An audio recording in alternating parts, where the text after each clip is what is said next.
Ihmisen asia ei ole tuomita lähimmäistään, sillä tuomiovalta kuuluu yksin Jumalalle. Meitä kehotetaan armahtamaan toisiamme ja edistämään oikeuden ja hyvyyden toteutumista. Kuulumme syntisten seurakuntaan, joka elää Jumalan anteeksiannosta. Herra lähetti Natanin Daavidin luo. Kuninkaan luo tultuaan Natan sanoi, erässä kaupungissa oli 2 miestä, rikas ja köyhä. Rikkaalla oli suuret määrät lampaita ja härkiä, mutta köyhällä ei ollut kuin yksi ainoa karitsa, jonka hän oli ostanut.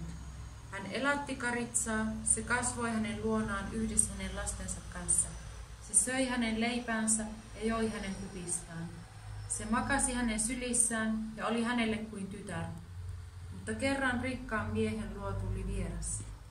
Rikas ei raskinut ottaa yhtään omista lampaistaan tai häristään valmistaakseen ruokaa matkamiehelle, joka oli tullut hänen luokseen, vaan hän otti köyhän miehen karitsan ja teki siitä vieraalleen aterian.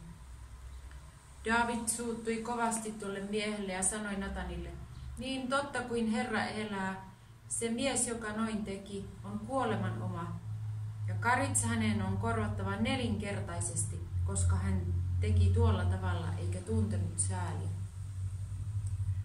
Silloin Natan sanoi Daavidille, se mies olet sinä. Näin sanoo Herra Israelin Jumala. Minä voitelin sinut Israelin kuninkaaksi ja pelastin sinut Saulin käsistä. Minä korotin sinut Herrasi asemaan, annoin Herrasi vaimot sinun sylisi ja annoin sinulle Israelin ja Juudan heimot.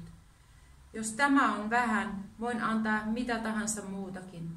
Miksi olet halveksinut minun sanani ja tehnyt sellaista, mikä on minun silmissäni pahaa? Heettiläisen Urian olet lyönyt miekalla, olet tappanut hänet ammonilaisten miekalla, ja hänen vaimonsa olet ottanut vaimoksesi. Niinpä miekka ei tule milloinkaan väistymään suvustasi, koska olet halveksinut minua ja ottanut vaimoksesi heettiläisen Urian vaimon.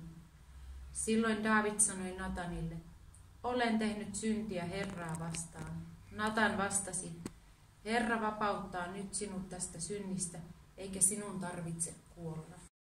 Jumala, meidän on niin helppo lausua hätäisiä tuomioita toisistamme.